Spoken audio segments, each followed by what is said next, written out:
The millionaire arrives home expecting peace, but notices a strange silence involving his daughter and stepmother. When the girl discreetly taps her leg 3 times, he recognizes the old code for help taught by her grandfather. And, in that decisive moment, he realizes that a simple signal can reveal the truth no one dared to see. The New York City sun was beginning to set behind the skyscrapers of Midtown Manhattan, painting the sky a deep orange that contrasted with the gray of the concrete and mirrored glass. Bernard Taylor watched the transition of colors through the expansive window of his 22nd floor office, an untouched glass of whiskey on his mahogany desk. It had been a long day, filled with tense negotiations and decisions that moved millions of dollars. His business empire spanned several sectors, from construction firms to tech companies, and every choice he made had the power to impact hundreds of lives. At 43, Bernard was the kind of man who inspired respect and admiration wherever he went. Tall, with broad shoulders and perfectly combed graying hair, he carried a presence that dominated any room. His dark brown eyes could read people with an almost unsettling accuracy, a skill honed over years of navigating the treacherous waters of the corporate world. He had built everything himself, coming from a middle-class family in Stamford, Connecticut, to become one of the most influential businessmen in the state. But none of it, absolutely none of it, mattered as much as the reason he was now adjusting his tie in front of the mirror and preparing to go home. Isabella, his 7-year-old daughter, was the center of his universe, the only person capable of making that tough, calculating man melt into a genuine smile. Since she was born, Bernard had sworn he would give her everything he never had, not just in material terms, but primarily in love and attention. The separation from Isabella's mother, Marina, had been painful and complicated, marked by disagreements and incompatible worldviews. Marina was a visual artist, a free and dreamy soul, while Bernard lived immersed in spreadsheets and market strategies. Love had worn away over time, and they both agreed it would be better to go their separate ways. Joint custody was established amicably, with Isabella spending most of the week with her father due to the more stable routine he could provide, and weekends with Marina, who lived in a cozy studio in Greenwich Village. Bernard did his best to be present, but he knew his work schedule was grueling and often kept him away from home for long hours. It was with this in mind that, 2 years after the separation, he met Patricia Miller at a charity event at the Jockey Club. She was stunning, with her flawless blonde hair, a practiced smile, and an elegance that commanded attention. She worked in public relations for luxury companies and knew exactly how to carry herself in any social circle. From the beginning, Patricia showed a genuine interest not only in Bernard but also in Isabella, or so it seemed. In the first few months of their relationship, Patricia proved to be attentive and affectionate with the girl. She brought gifts, suggested outings, and seemed truly committed to winning the child's heart. Isabella, who was only 5 at the time, reacted with the natural suspicion of a child seeing someone new occupying the space beside her father. But gradually, apparently, she grew accustomed to Patricia's presence. Bernard saw in that relationship the possibility of building a new family, of giving his daughter the stability of a complete home. Marina did not object to the relationship, although she maintained a polite distance from Patricia. There was something about the woman that bothered her, an artificiality that Marina, with her artistic sensibility, picked up on immediately. But she kept her impressions to herself, not wanting to create unnecessary conflict. The wedding took place in an intimate ceremony at the Taylor family estate in upstate New York. Isabella was the flower girl, dressed in a beautiful white and pink dress, holding a basket of petals with a seriousness that drew smiles from the guests. Bernard remembered that day as one of the happiest of his life. He sincerely believed he was making the right choice, building a solid future for his daughter. The first few months of marriage passed without major issues. Patricia took on the role of stepmother with apparent dedication, organizing the household routine, supervising the staff, and ensuring everything ran like clockwork. The mansion they lived in, located in a high-end gated community in Scarsdale, was a true modern palace, with extensive gardens, a heated pool, a private gym, and a leisure area that looked like it was straight out of a design magazine. Isabella attended one of the most prestigious schools in the region, where she had English, music, and swimming lessons. Her routine was carefully planned, every minute of the day organized with military precision. Patricia made a point of supervising everything personally, from meals to bedtime.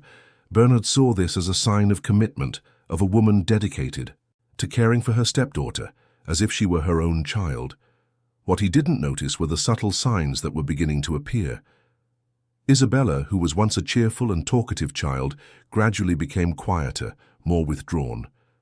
During the rare meals when the family gathered together, the girl ate in silence, responding with monosyllables when asked about her day at school. Bernard attributed this to the natural shyness of her age, to adjusting to a new family dynamic. Marina, on the other hand, began to notice more worrying changes during the weekends she spent with her daughter. Isabella was more frightened, more nervous. Small noises made her jump, and she developed a habit of apologizing excessively for anything, even if she had done nothing wrong. When Marina tried to talk about what was happening at her father's house, the girl would look away and change the subject. On one of these visits, Marina decided to approach the topic more delicately. It was a rainy Sunday, and mother and daughter were in the studio, surrounded by colorful canvases and the comforting smell of oil paint. Isabella was sitting on a high stool, swinging her little legs while scribbling in a drawing pad. "My flower, can Mommy ask you a question?" Marina began, approaching her daughter carefully. Isabella looked up, and Marina saw something in her gaze that made her heart ache. It was fear, pure and simple fear, disguised behind a forced smile. "Yes, Mommy." "How are things at Daddy's house? Are you happy there?" The girl hesitated, biting her lower lip. Her little fingers squeezed the colored pencil with excessive force. "I am, Mommy. Aunt Patricia takes good care of me." Aunt Patricia. The term had sounded artificial from the beginning, but Bernard had insisted that his daughter should call her stepmother that, as a way of showing respect and affection. Marina never liked the idea, but she didn't want to create conflict. "And is she nice to you? Does she treat you well?" Isabella looked away again, focusing intensely on the drawing in front of her. "Yes, Mommy. She just wants me to be a well-behaved girl. She says that well-behaved girls don't make noise, don't complain, and always obey." Marina felt a shiver run down her spine. There was something deeply wrong with that statement, a resignation that shouldn't exist in a 7-year-old child. But when she tried to delve deeper into the conversation, Isabella shut down completely, saying she was tired and wanted to watch cartoons. That night, Marina called Bernard. The conversation was tense and unproductive. He defended Patricia vehemently, saying his wife was dedicated and caring, that Marina was seeing problems where none existed. Perhaps, he suggested with a tone bordering on condescension, Marina was jealous of the new family structure.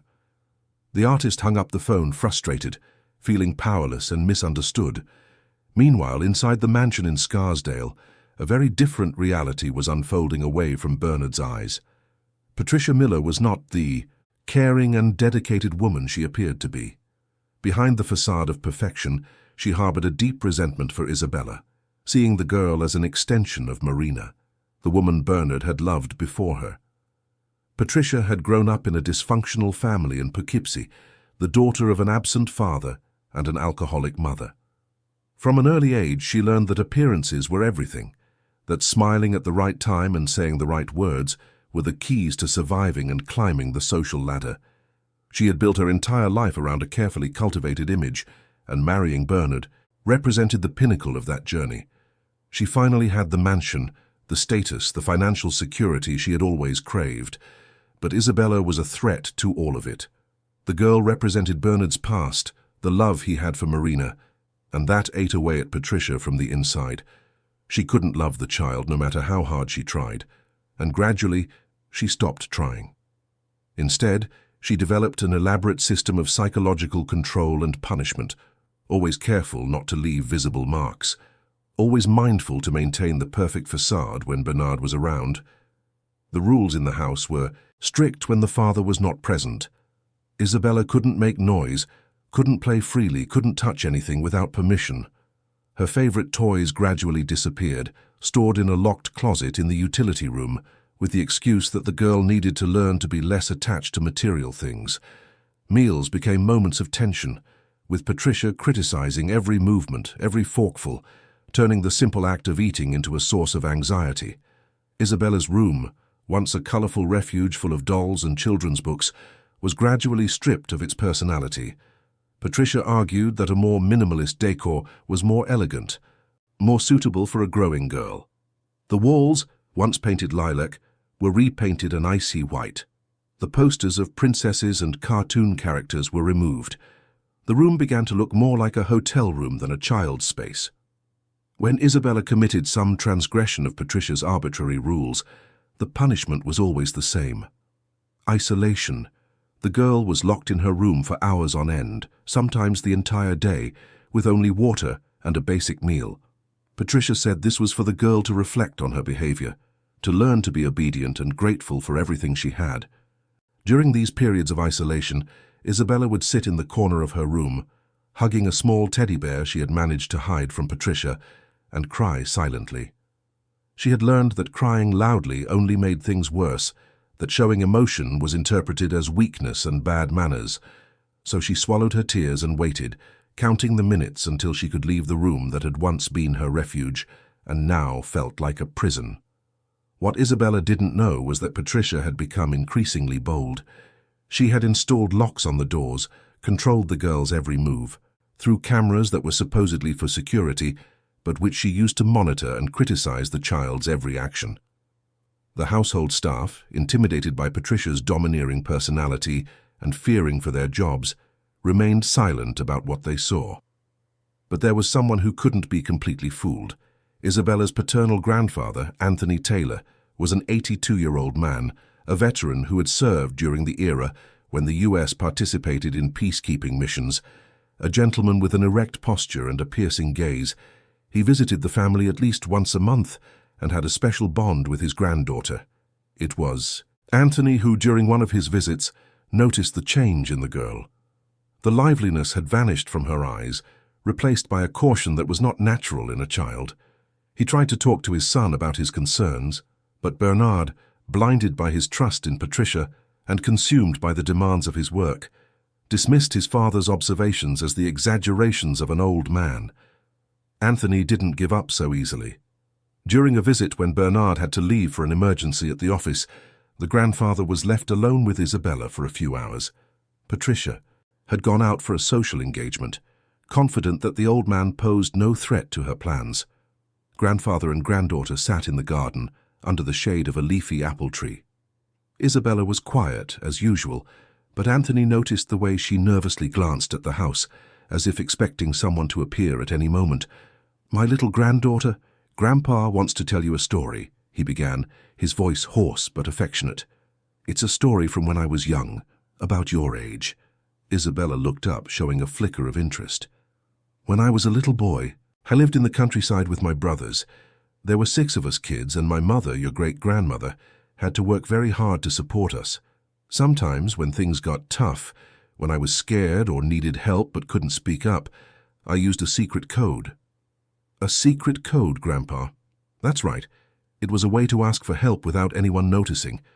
Do you know why that was important? Because sometimes words are not enough. Sometimes we need other ways to communicate." Anthony then taught his granddaughter the code he himself had learned in his youth and used during his years in military service. 3 quick taps, a pause, and 3 more taps. It was simple, discreet, but powerful, a silent call for help. If you ever need help, but you can't speak, use this code, my flower, and Grandpa or Daddy or anyone who loves you will understand. Isabella practiced the code a few times, her little fingers tapping softly on her own knee.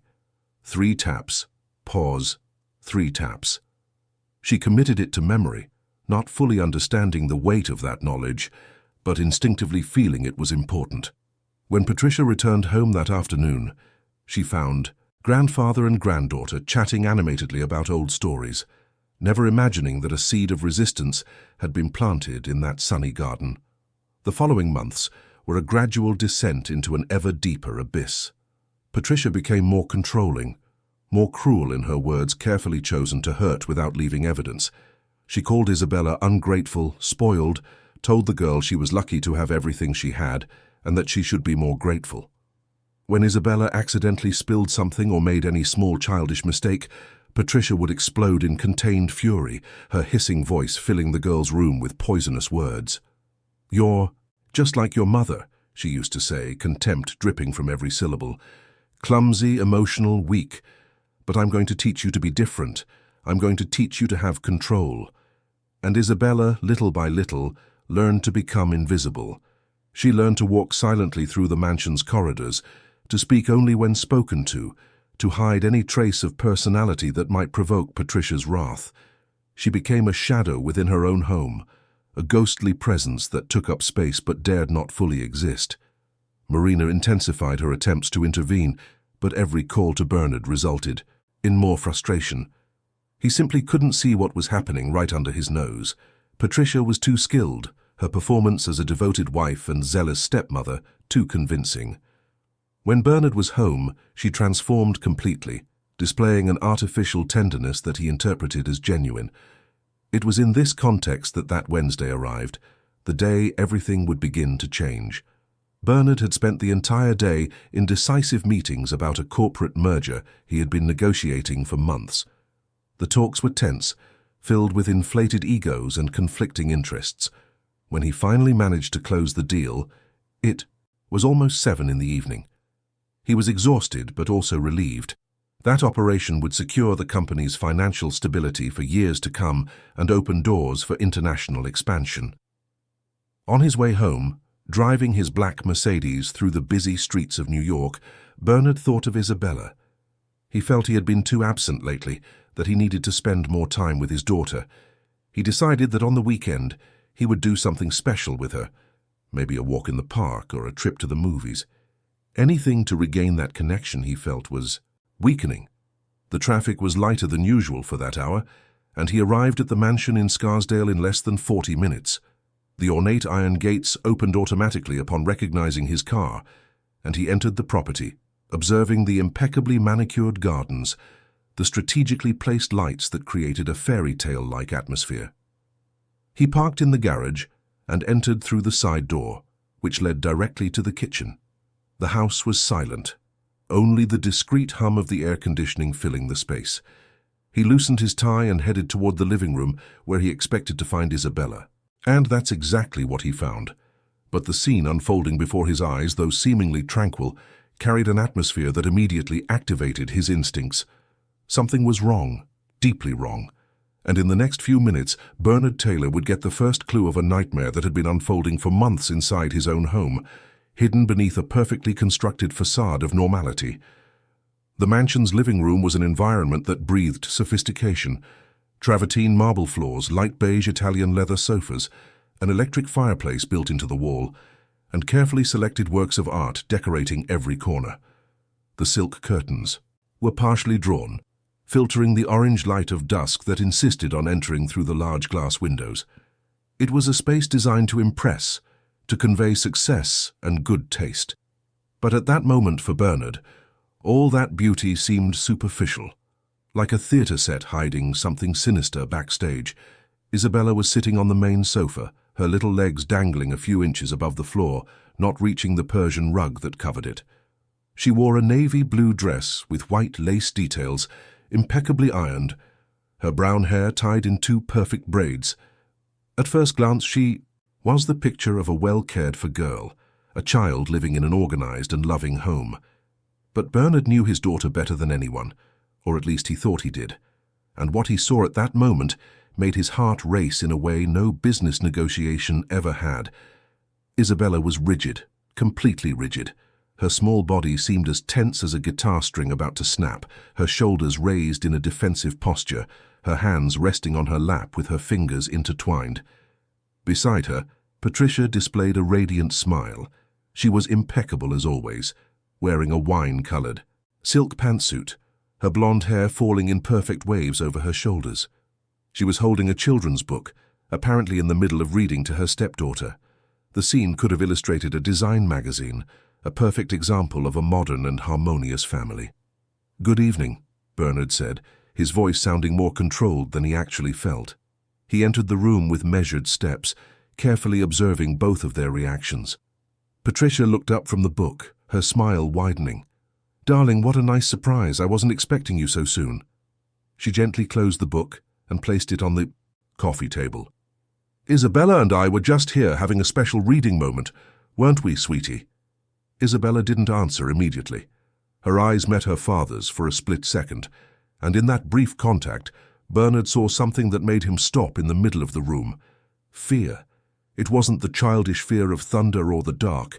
It was something deeper, more visceral. It was the fear of someone in danger who doesn't know how to ask for help. "Yes, Daddy," the girl finally replied, her voice low, almost a whisper. Bernard forced a smile and approached, kneeling in front of his daughter to be at her eye level. "How was your day at school, my flower? Did you learn anything new?" Isabella swallowed hard, her eyes quickly darting to Patricia before returning to her father. "It was good, Daddy. The teacher taught us about the animals of the Amazon rainforest." "That's great. And which was your favorite animal?" The girl hesitated again, as if trying to find the right answer, instead of simply answering honestly. "The jaguar, Daddy." Bernard reached out to stroke his daughter's face, but he noticed how she instinctively recoiled a few millimeters, an almost imperceptible movement. It was then that he saw it. Isabella's right hand, resting on her leg, began to move, 3 quick taps with her fingers on the fabric of her dress. A pause, and again, 3 quick taps. The world seemed to slow down around Bernard. That pattern, that specific rhythm, stirred something in his memory. He watched again, making sure he wasn't imagining things. And there it was. 3 taps. Pause. 3 taps. The girl repeated the movement one more time, her eyes fixed on her father with an almost desperate intensity. A shiver ran down Bernard's spine. He vaguely remembered a conversation he had with his father months ago, something about Anthony teaching Isabella old things. At the time, he hadn't paid much attention, thinking they were just war stories the old veteran liked to tell. But now, seeing that gesture repeated with such insistence, a terrible suspicion began to form in his mind. Patricia stood up from the sofa with a fluid movement, interrupting the moment. "Isabella, dear, why don't you go wash your hands for dinner? Carmen must be finishing setting the table." "But I wanted to talk more with Daddy," Isabella said, and there was a note of pleading in her voice that broke Bernard's heart. "You'll talk during dinner, my dear. Now go." Patricia placed her hand on the girl's shoulder, and Bernard noticed how her fingers dug into the soft flesh with more force than necessary. Isabella swallowed a sigh and stood up obediently, walking towards the hallway that led to the bathroom. Before disappearing, she looked back one more time and repeated the gesture. 3 taps on the side of her leg. Pause. 3 taps. Bernard felt his stomach turn. There was something deeply wrong happening here, right under his nose. How had he not noticed before? How had he been so blind? Patricia approached him, wrapping her arms around his neck in a hug he didn't return with his usual enthusiasm. "You seem tense, love. Were the meetings difficult?" "They were," he replied mechanically, his mind still processing what he had just witnessed. "But we managed to close the deal." "That's wonderful. I'm so proud of you." She kissed him lightly on the lips, and Bernard had to make a conscious effort not to pull away. "I'll go check on dinner. Why don't you go up and change? You must be tired of that suit all day." "Good idea." Bernard waited for her to leave the room before allowing himself to take a deep breath. His hands were trembling slightly, a combination of adrenaline and rising anger. He needed to find out what was happening, and he needed to do it carefully. Instead of going up to his room, Bernard went down the side hallway, past the library, and into his private office. It was a space Patricia rarely entered, a sacred sanctuary where he could work without interruption. The walls were lined with dark wood shelves filled with books on management, economics, and biographies of great entrepreneurs. A large desk occupied the center of the room, with 3 computer monitors and a comfortable leather chair. But what interested Bernard at that moment was in a specific drawer of the desk. He opened it with the key he always carried on his keychain and took out a small remote control. That device controlled the mansion's security system, a sophisticated apparatus that included cameras installed in almost every room of the house, except for the bathrooms and main bedrooms. Bernard had always justified this extensive surveillance as a necessary security measure. They lived in a country with high crime rates, and men in his position were potential targets for kidnappings and break-ins. The cameras were discreet, embedded in the walls or disguised in decorative objects, and the footage was stored on a server for up to 3 months before being automatically deleted. He had never used them to spy on his own family, until now. Bernard turned on one of the monitors and accessed the system. The interface was intuitive, allowing him to view footage from any camera in real time or access previous recordings. He started with the obvious, selecting the living room camera and rewinding a few hours to the time he was still at the office. The first images showed Isabella arriving from school, accompanied by Carmen, the housekeeper who had worked for the family for years. The girl looked tired, carrying her backpack with difficulty. Carmen helped her take off her uniform and put on more comfortable clothes, chatting animatedly with the child. Isabella responded with shy smiles, seeming more relaxed in the employee's presence. Then, Patricia appeared on the screen. She dismissed Carmen with an imperious gesture, saying she would take over supervising the girl from then on. The housekeeper hesitated visibly, exchanging a worried glance with Isabella before leaving. Bernard turned up the volume to hear the ensuing conversation. "So, how was school today?" Patricia asked, but her tone had none of the affection she showed when Bernard was present. It was cold, almost clinical. "It was good, Aunt Patricia," Isabella replied, her posture already starting to tense up. "Just good. Didn't you learn anything useful?" Patricia crossed her arms, looking at her stepdaughter with an expression Bernard had never seen before. It was pure disdain. "We learned about the Amazon." "How fascinating.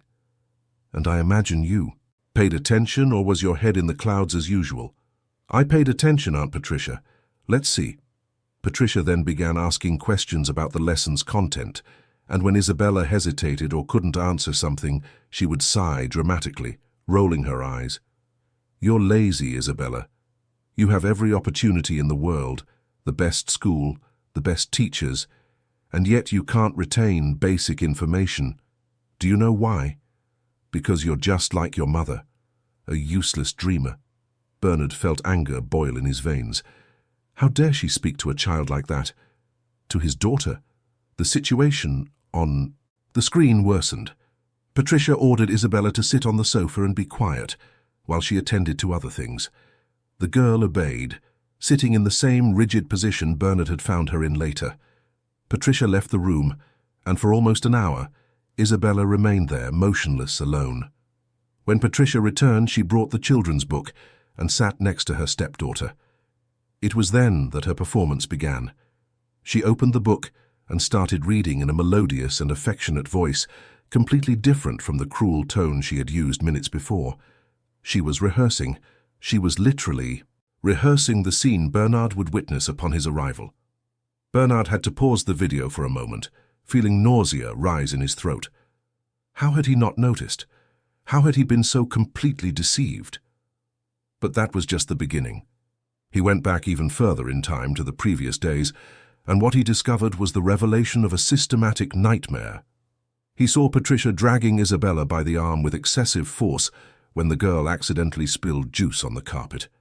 He saw the stepmother locking the child in her room for hours, ignoring her pleas to go to the bathroom. He saw scenes of psychological humiliation, with Patricia calling Isabella stupid, useless, ugly, a disappointment.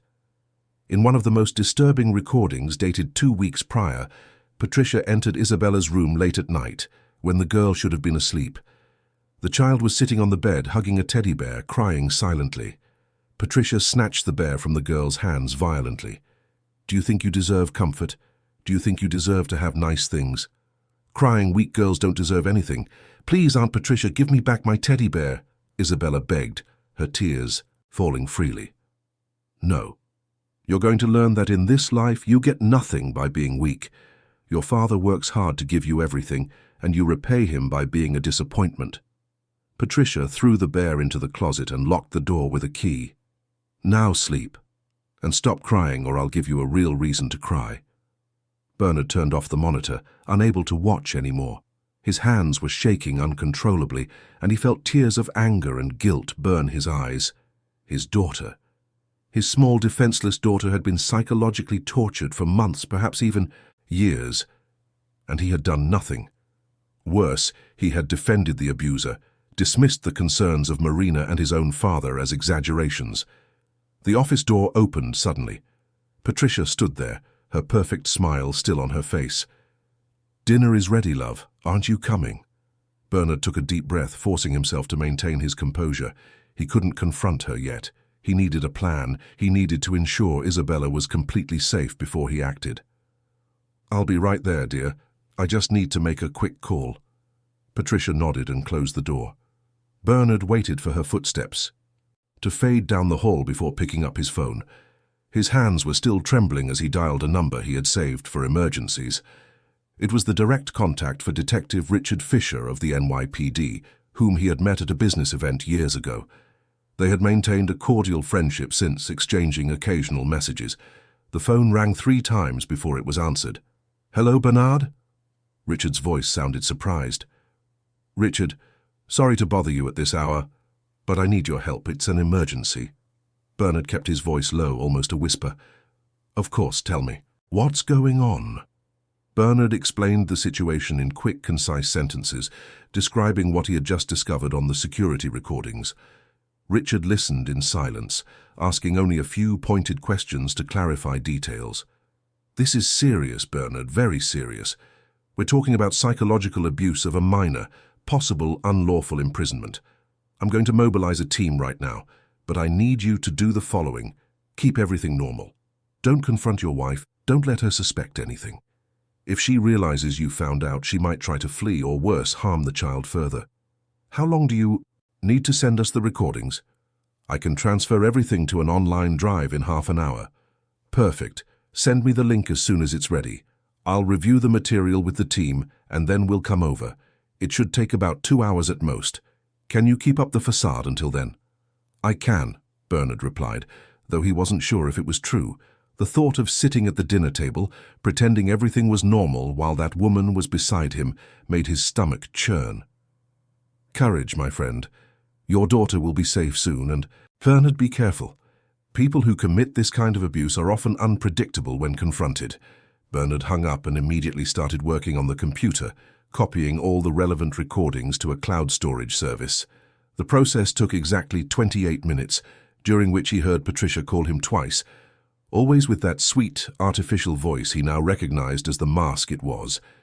When he finally sent the link to Richard, Bernard allowed himself one last deep breath before leaving the office. He would have to give the performance of his life for the next few hours. He would have to sit at the table, make small talk, pretend he didn't know that the woman beside him was a monster disguised as an angel. The dining room was as exquisite as the rest of the house. A rosewood table for 12, though only 3 places were set that night. Crystal chandeliers hung from the ceiling, casting a soft golden light over the room. Carmen had prepared an elaborate dinner: Caesar salad, mushroom risotto, and steak with a Madeira sauce, with a chocolate lava cake waiting in the kitchen for dessert.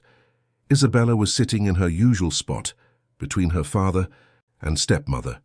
Her hands were resting on her lap, and she was staring at her plate with an empty expression.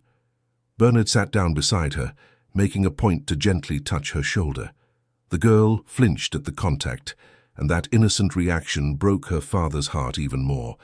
Patricia was radiant, chattering about the preparations for a charity ball she was helping to organize.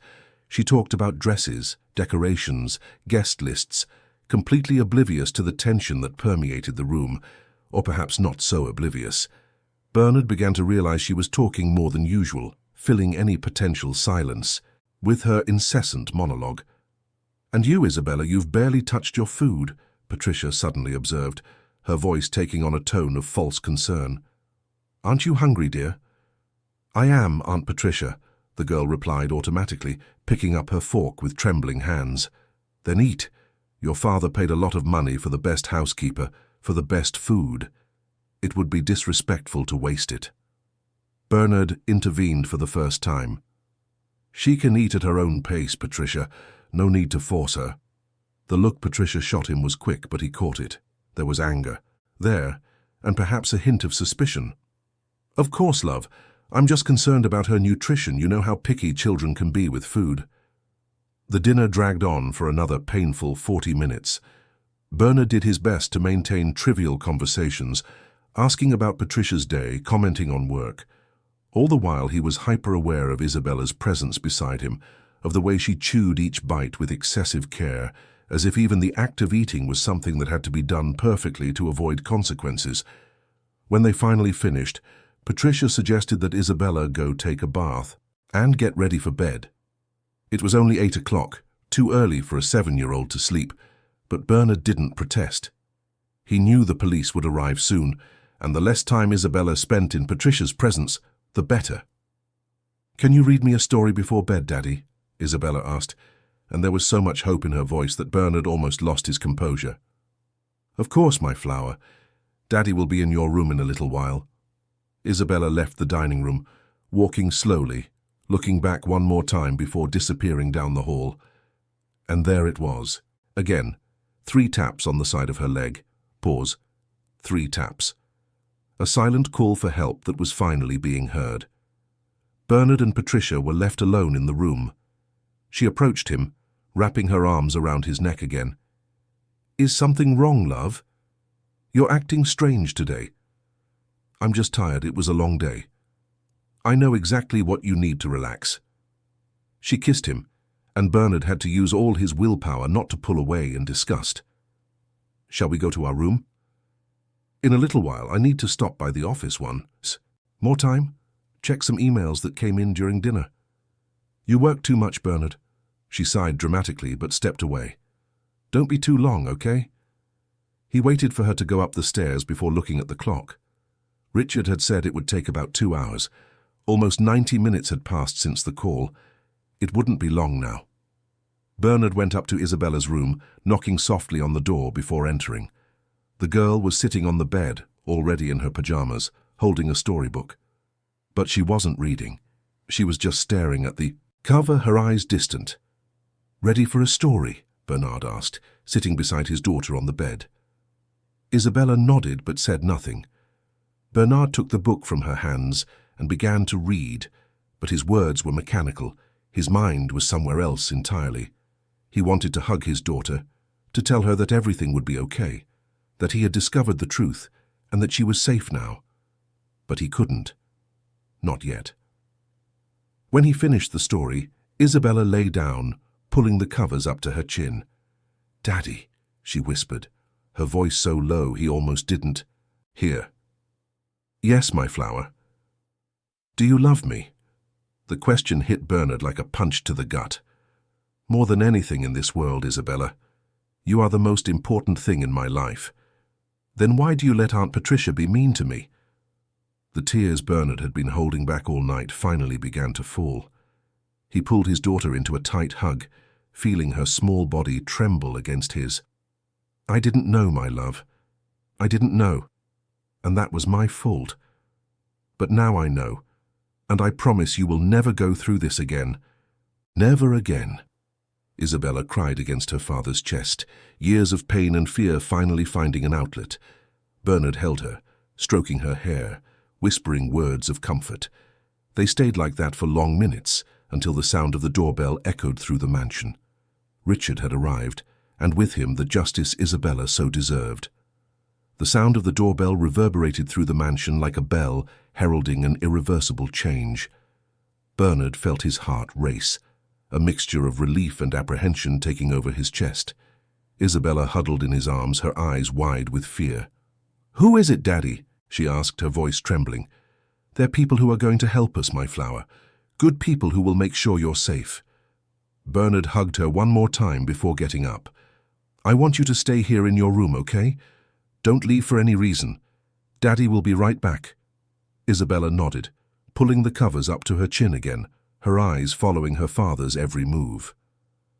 Bernard left the room and closed the door carefully, taking a deep breath before going downstairs. He could hear Patricia's voice coming from the entrance hall, questioning Carmen about who was ringing the bell at this hour. When Bernard reached the ground floor, he found Patricia standing at the door, her arms crossed, looking through the electronic peephole. She turned as she heard him approach, a wrinkle of concern on her forehead. "Love, there's a group of people outside. They say they're from the police. Do you know anything about this?" Her voice had a note of anxiety that Bernard had never heard before. "Yes, I do. I'm the one who called them." Bernard walked past her and opened the door. Outside, Detective Richard Fisher was accompanied by 3 other people.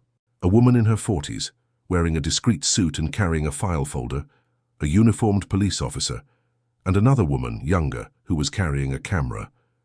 Richard extended his hand to Bernard, shaking it firmly. "Good evening, Bernard. This is Dr. Renata Campbell, from Child Protective Services, Sergeant Oliveira, and forensics expert Julia Santos. May we come in?" "Please." Bernard stepped aside, allowing the group to enter the hall. Patricia watched everything with a confused expression, but Bernard noticed the slight tremor in her hands, the way she was wringing her fingers. "What is happening here?" she asked, trying to keep her voice steady. "Bernard, why did you call the police to our home?" Richard stepped forward, taking a document from his inner jacket pocket. "Mrs. Patricia Miller Taylor." She nodded, and he continued.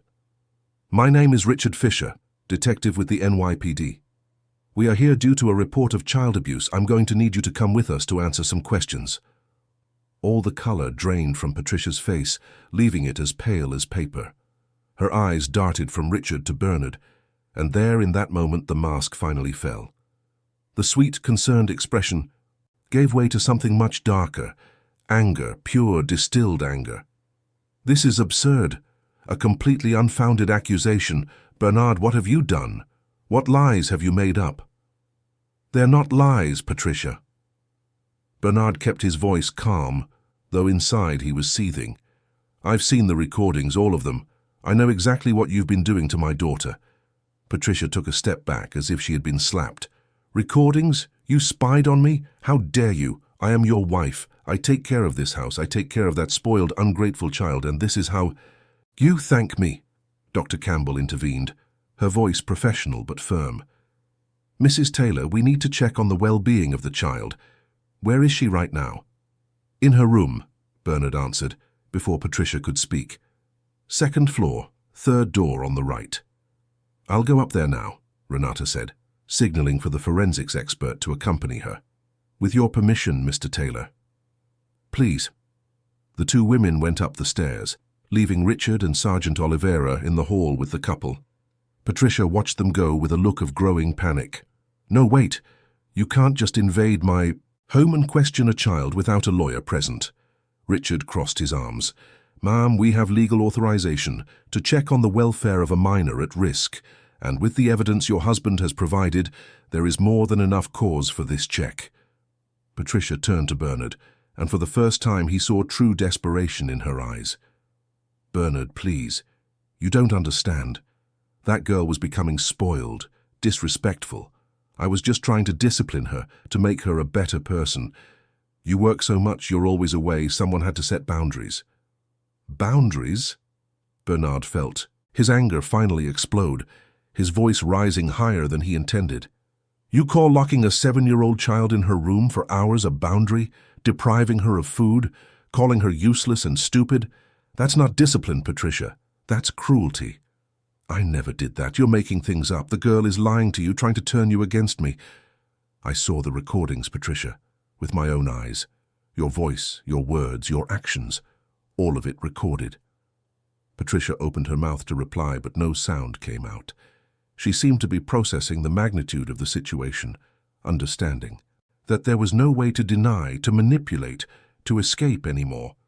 Her legs seemed to give way, and she leaned against the wall, sliding down until she was sitting on the cold floor of the hall. On the 2nd floor, Renata knocked softly on Isabella's door before opening it. The girl was exactly where her father had left her, still huddled on the bed, her eyes red from crying. "Hi, Isabella. My name is Renata. I work with children, making sure they are safe and happy. Can I talk with you for a little bit?" Isabella looked from the woman to the forensics expert at the door, then nodded timidly. Renata entered the room, followed by Julia, and sat on the edge of the bed, maintaining a respectful distance so as not to intimidate the child. "Your father told me that you're not very happy here. Can you tell me what's been happening?" The floodgates that Isabella had been holding back for so long finally burst open. In a voice choked with tears, she told them everything. The punishments, the isolation, the cruel words. She described how she was afraid to do anything wrong, how she lived on tiptoes inside her own home. Renata listened attentively, making occasional notes, while Julia discreetly photographed the room, documenting the sterile and impersonal environment. "And your toys, Isabella? Where are your toys?" Renata asked, noticing the complete absence of childish items in the room. "Aunt Patricia locked them all in that closet." Isabella pointed to a built-in closet in the wall. "She said I didn't deserve toys because I was a bad girl." Renata got up and tried to open the closet, but it was locked. "Julia, can you come here?" The expert approached and, using a specific tool, managed to force the lock. When she opened the doors, she found piles of toys, dolls, children's books, all carefully stored away and out of the child's reach. There was also the teddy bear that Bernard had seen being snatched from Isabella's hands in the recordings. Julia photographed the contents of the closet, while Renata picked up the bear and handed it to the girl. "Is this yours, sweetie?" Isabella hugged the toy tightly, burying her face in its soft fur. "It's Benny. My grandpa gave him to me when I was little. You can keep him now, and you know what, Isabella? You were very brave to ask for help. The code your grandpa taught you saved you." The girl looked up, confused. "How do you know about the code?" "Your father noticed. He saw you when you were asking for help and he understood. That's why he called us. That's why we're here." Fresh tears streamed down Isabella's face, but this time they were tears of relief. "Daddy saw? He really saw?" "Yes, he did. And he loves you very much. He's doing everything to keep you safe." Renata and Julia spent a few more minutes talking with Isabella, asking specific questions about the household routine, about the episodes of abuse, documenting every detail. When they finally came downstairs, they brought not only the testimony, but also the photographs that would prove the oppressive environment in which the child lived.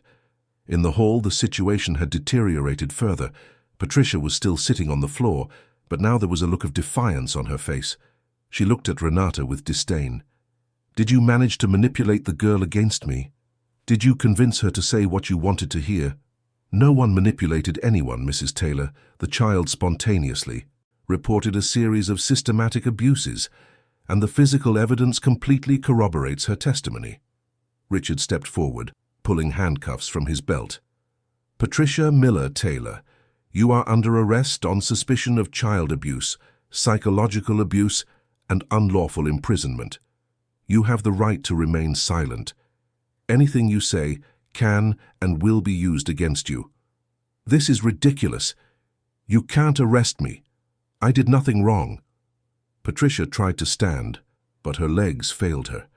Sergeant Oliveira helped her to her feet, holding her firmly by the arm. Patricia looked at Bernard one last time, and there was the whole truth. There was no more love, if there ever had been, only resentment, bitterness, and rage. "You're going to regret this, Bernard.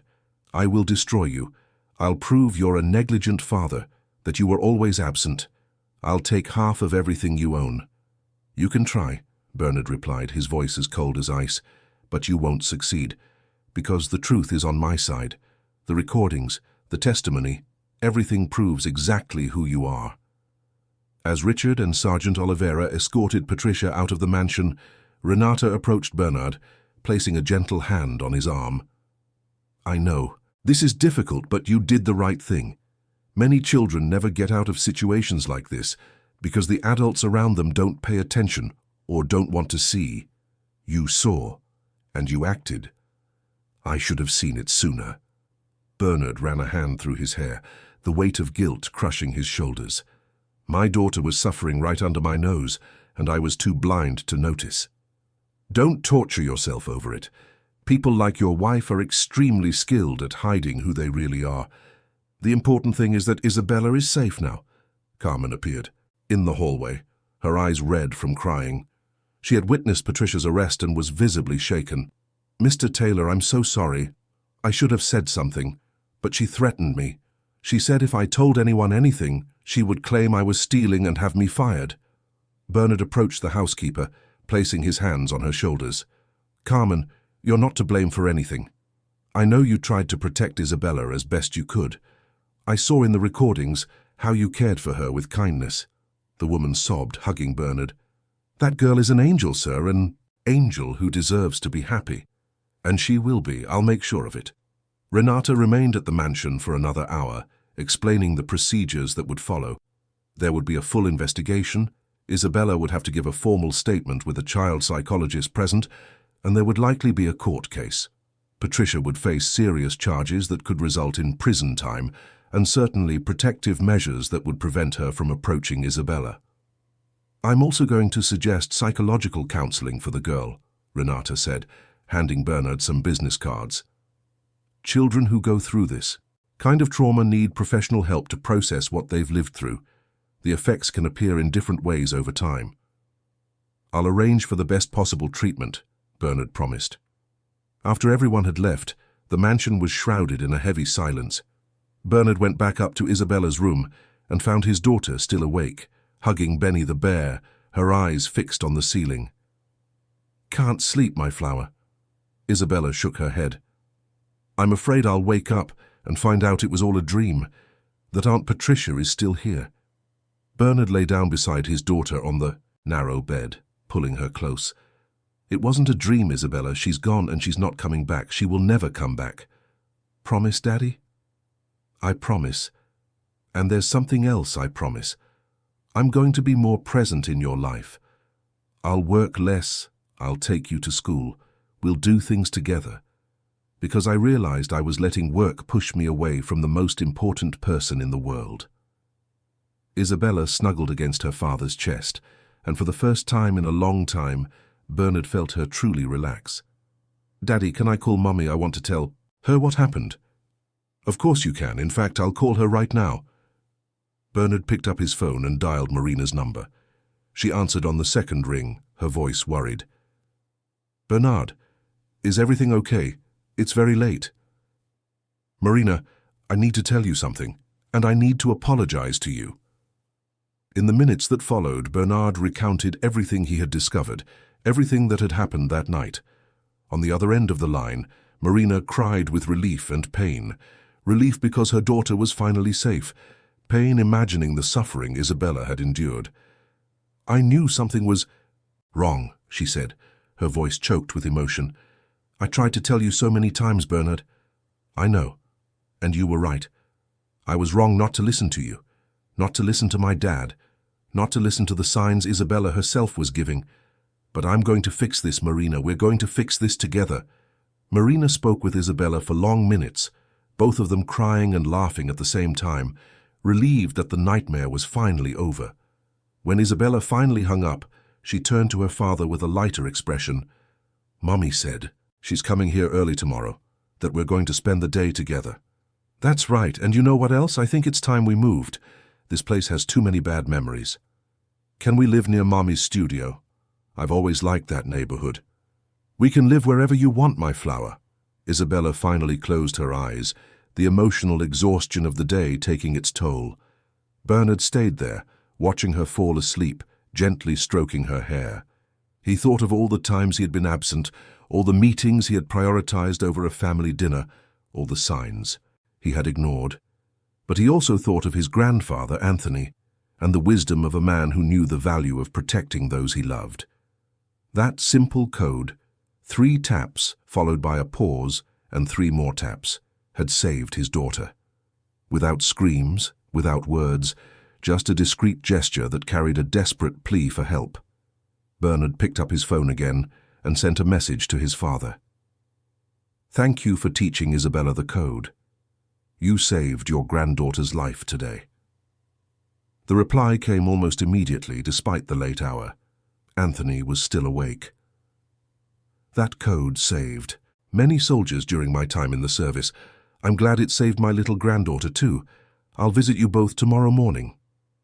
Bernard smiled, a single tear rolling down his face. He put his phone away and snuggled next to Isabella, deciding he would sleep there that night, making sure she knew even in her sleep that she was no longer alone.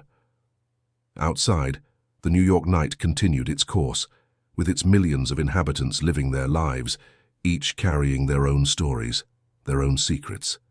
Inside that mansion in Scarsdale, a story of pain was coming to an end, giving way to the beginning of a journey of healing and rebuilding. It wouldn't be easy. There would be difficult days ahead, moments when the trauma would resurface. But now, for the first time in a long time, there was hope. And sometimes, hope is all you need to start again. Morning arrived with the sound of birds in the garden and the first rays of sun piercing through the half-drawn curtains. Bernard awoke with his body aching from sleeping on a bed too small for his frame, but his heart felt lighter than it had in months. Isabella was still sleeping soundly, her face finally relaxed, free from the constant tension that had become her trademark in recent times. He got up carefully so as not to wake her and went down to the kitchen. Carmen was already there, preparing breakfast. The housekeeper's eyes were swollen, evidence of a sleepless night, but her face wore an expression of relief. "Good morning, Mr. Taylor. I made pancakes, the ones little Isabella loves. I thought it would be a good way to start this new day." "Thank you, Carmen, and thank you for everything you did for my daughter, even when it was difficult." The woman wiped away the tears that began to form. "That girl deserves all the happiness in the world, sir. All of it." The sound of the doorbell interrupted the moment. Bernard glanced at the kitchen clock. It was only 7 in the morning. He walked to the door, peering through the peephole. On the other side, Marina waited anxiously, her hands nervously clutching the strap of a large bag. When Bernard opened the door, Marina entered quickly, her eyes searching for her daughter. "Where is she? How is she?" The questions came out in a hurried torrent. Still sleeping. It was a long night for her, for all of us. Marina finally looked at her ex-husband, really looked, and saw the exhaustion etched on his face, the weight of the guilt he carried. Without a second thought, she hugged him. It wasn't a romantic embrace, but the hug of two parents united by concern for their child, two human beings who had failed to protect the one they loved most, but who now had a second chance. "Shall we go up?" Bernard suggested when they separated. They went up to Isabella's room together. The girl was just beginning to stir, rubbing her eyes with clenched fists. When she opened her eyes and saw her mother there, her face lit up in a way Bernard hadn't seen in months. "Mommy!" Isabella jumped out of bed and ran into Marina's arms, who lifted her up despite the girl being almost too big for it. Mother and daughter hugged for long minutes, crying and laughing at the same time. "My flower, my beautiful flower," Marina repeated like a mantra, kissing the top of her daughter's head. "It's all okay now, Mommy's here." Bernard watched the scene with a mix of relief and melancholy. He had lost so much time, so many precious moments, chasing things that in the end didn't matter at all. Money, status, business, all insignificant compared to that moment, to that connection between mother and daughter that he had almost allowed to be destroyed. The rest of the morning passed in an atmosphere of cautious healing. Marina, Bernard, and Isabella had breakfast together in the kitchen, something that hadn't happened since before the separation. Carmen had outdone herself, preparing not only Isabella's favorite pancakes but also fresh fruit, natural juices, and warm bread. Isabella ate, with an appetite she hadn't had in a long time. Without Patricia there to criticize every forkful, every movement, she could finally just be a child eating her breakfast. Around 9 o'clock, the doorbell rang again. This time it was Anthony, accompanied by Helen, his wife of 60 years. A woman with a kind face and white hair tied in an elegant bun. The couple had driven from Stamford as soon as they received Bernard's message the night before. When Isabella saw her grandfather, she ran into his arms as if he were a superhero, and in a way that's exactly what he was to her. "Grandpa, it worked, the code worked," she exclaimed, hugging him tightly. Anthony knelt to be at his granddaughter's level, his eyes moist. "You were very brave, my little soldier. Much braver than many adults I've known. You saved me, Grandpa. No, my little one, you saved yourself. I just gave you a tool. You were the one who had the courage to use it." Helen also hugged her granddaughter, whispering words of affection and comfort. Then she approached Marina, and the two women embraced warmly, They had always had a good relationship, even after Marina and Bernard's separation. The family spent the entire morning gathered in the living room, talking, laughing, allowing Isabella to feel what it was like to have a safe home again. The girl showed her grandparents the toys that had been freed from the locked closet, told them about her classes at school, about the dance performance she had at the end of the year. It was as if she were being reborn before their eyes, like a flower finally receiving water after a long drought. Around noon, Renata, the social worker, returned to the mansion as promised. She brought forms that needed to be filled out, as well as information about the legal process that would follow. She spoke at length with Bernard and Marina, explaining the next steps. Isabella will need to give a formal statement, but we'll do it in a specially prepared environment for children, with a child psychologist present. The goal is to minimize the trauma of reliving the events, Renata explained. And how long will this whole process take? Marina asked, her hand intertwined with Isabella's. It could take a few months. Patricia's defense will certainly try to question the validity of the recordings, perhaps claim they were manipulated or taken out of context. But with Isabella's testimony, the psychological report, and the photographic evidence, we have a very strong case. Bernard leaned forward, his elbows on his knees. And the protective order? She can't get near Isabella, right? Correct. A court order has already been issued preventing any kind of contact between Patricia and the child. If she violates that order, she will be arrested immediately.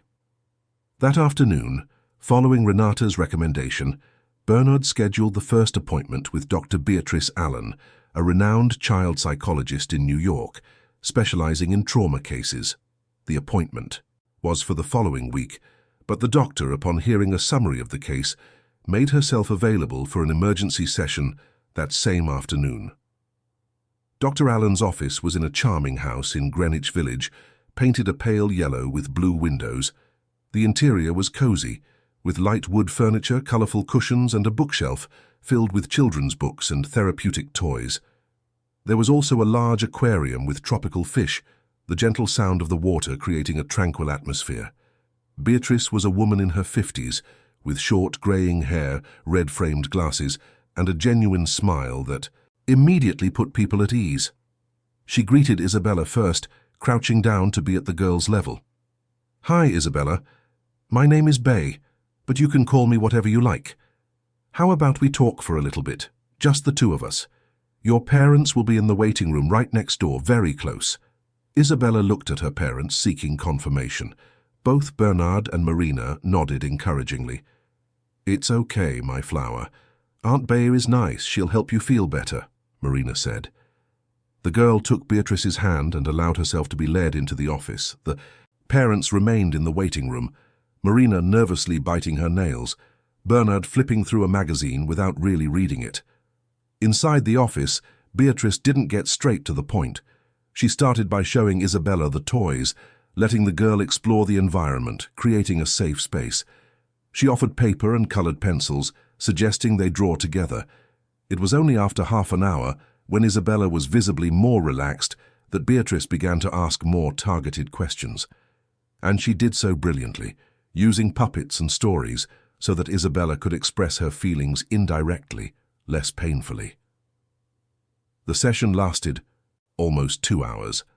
When they finally came out, Isabella seemed exhausted but also relieved. Beatrice spoke briefly with the parents, explaining that Isabella had opened up a lot, which was an excellent sign. "She is a very intelligent and resilient child. With the right support, I'm sure she will overcome this trauma, but it will take time. There will be bad days, nightmares, perhaps some regressive behaviors. All of that is normal and expected." "We'll do whatever it takes," Bernard assured her. In the days that followed, Bernard made a decision that surprised everyone, including himself. He called an extraordinary meeting with his board of directors and announced that he was temporarily stepping back from the active management of the company. He promoted his vice president to interim CEO and established that he would only work a few hours a day, remotely, for essential matters. The news caused a stir in the corporate world. Bernard Taylor, the relentless workaholic, the businessman who put work above all else, was taking a step back. But for Bernard, There was no doubt. His daughter needed him, and he wouldn't waste this second chance. He also put the Scarsdale mansion up for sale. He could no longer look at that house without remembering Isabella's suffering, the recordings he had watched, how he had failed to protect her. He temporarily rented a spacious apartment in Greenwich Village, near Marina's studio, in a vibrant neighborhood full of life, completely different from the isolation of the gated community. Marina also made significant changes in her life. She reduced her professional commitments, turned down exhibitions that would keep her away for long periods, and prioritized work she could do from home. The joint custody arrangement was maintained, but now with more flexibility, both parents working together to ensure. Isabella always had at least one of them nearby. Isabella began regular sessions with Dr. Allen twice a week. In the first sessions, she spoke little, drew a lot. Her drawings were revealing: dark houses, menacing female figures, a small girl always alone in a corner. But gradually the drawings began to change. Brighter colors appeared. The little girl gained company. A sun began to appear in the sky of the drawings, something that hadn't been there before. In parallel, the legal case against Patricia proceeded. She had hired one of the most expensive defense attorneys in New York, a middle-aged man known for turning around seemingly impossible cases. The defense strategy was, as Renata had predicted, to question the validity of the recordings and try to paint Bernard as an absent father who had neglected his daughter and was now looking for a scapegoat. During one of the preliminary hearings, Bernard had to face Patricia for the first time since the night of her arrest. She was unrecognizable. Her perfectly coiffed blonde hair was dull, tied back in a simple ponytail. She wore no makeup, and there were deep dark circles under her eyes. But what shocked Bernard the most was the expression on her face. There was no remorse, no guilt, only anger and resentment. When their eyes met in the courthouse hallway, Patricia spat venomous words. "You destroyed my life because of a spoiled child who didn't know how to obey." Bernard didn't respond. He simply walked away, remembering his lawyer's words: "Don't engage, don't react, let justice do its work." Patricia's lawyer tried everything. He questioned the legality of the recordings, arguing that she didn't know she was being filmed in her own home. He suggested that Isabella had been manipulated by Marina and Bernard to make false accusations. He brought in witnesses who testified to Patricia's good character in other contexts, but the defense collapsed when Isabella had to give her testimony. It was done in a special room, with only the psychologist, the judge, and the lawyers watching via video from another room. Isabella, with her clear voice and honest eyes, recounted every episode of abuse, every cruel word, every unfair punishment. There was no way to question the sincerity of a 7-year-old child, describing in detail how she was afraid to go to the bathroom at night because it meant waking the wrath of her stepmother. How she had learned to count the minutes of isolation in her room by watching the sun's shadows move across the wall. The psychological report prepared by Dr. Allen was devastating for Patricia's defense. Beatrice identified clear signs of emotional trauma consistent with prolonged psychological abuse. She described Isabella's recurring nightmares, her excessive fear of making mistakes, the separation anxiety when Bernard or Marina had to be away even for a few minutes. Carmen was also called to testify. She described with tears in her eyes the times she found Isabella locked in her room, the meals. The girl was forced to skip, the times she heard Patricia yelling at the child when she thought no one was around. "You did nothing to stop it," Patricia's lawyer questioned, trying to discredit her testimony. "I tried, sir. I tried a few times to intervene for the girl, but Mrs. Taylor threatened me. She said she would fire me and claim I was stealing, that she would have me arrested. I have a family to support. I was afraid of losing my job. But I also couldn't sleep at night anymore, knowing what that child was going through. That's why I was relieved when Mr. Taylor finally found out the truth." Weeks turned into months. Isabella continued her healing process, some days better than others. There were nights when she woke up screaming, dreaming that Patricia had returned. There were days when she had anxiety attacks at school, thinking she had done something wrong. But there was also progress. She started playing freely again, her toys scattered around the living room of the new apartment without fear of reprimand. She began to make friends at school, something Patricia had always discouraged, saying the other children weren't good enough to be around her. One Sunday, 3 months after Patricia's arrest, the whole family gathered for lunch at Marina's studio. Anthony and Helen came from Stamford. Carmen was invited and accepted with joy. Even some of Isabella's schoolmates and their parents were invited. The studio was transformed. Marina had decorated the space with colourful banners. There was a table full of delicious food, cheerful music playing on the stereo. It was a celebration of life, of family, of overcoming. Isabella was radiant, wearing a colourful dress she had chosen herself, her hair loose and falling over her shoulders. She ran around the studio with her friends, laughing loudly, without fear of making noise, without fear of simply being a child. At one point, Bernard found himself watching the scene next to Marina. Without thinking, he spoke aloud. "We almost lost her." Marina took his hand, squeezing it gently. "But we didn't. She's here, she's alive, she's healing, and we're going to make sure she stays that way." Anthony approached the couple, a glass of juice in his hand, a proud smile on his face. "You see that girl over there? She's stronger than you can imagine. She's going to grow up to be an incredible woman." "Thanks to you, Dad," Bernard said.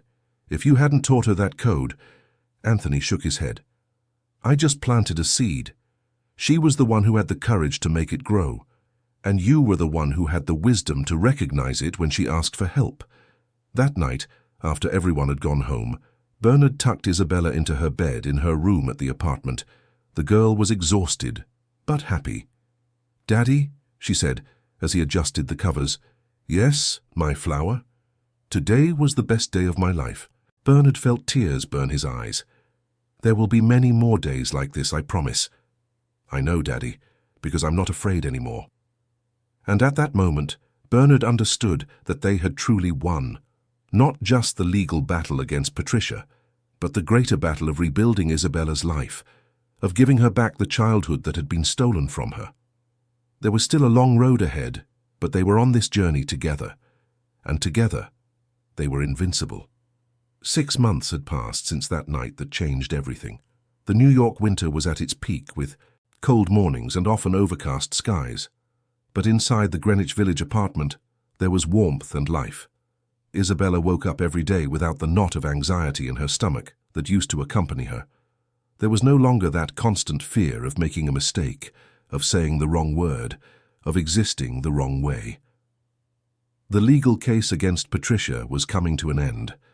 The verdict was to be announced that week, and Bernard felt a mix of apprehension and hope.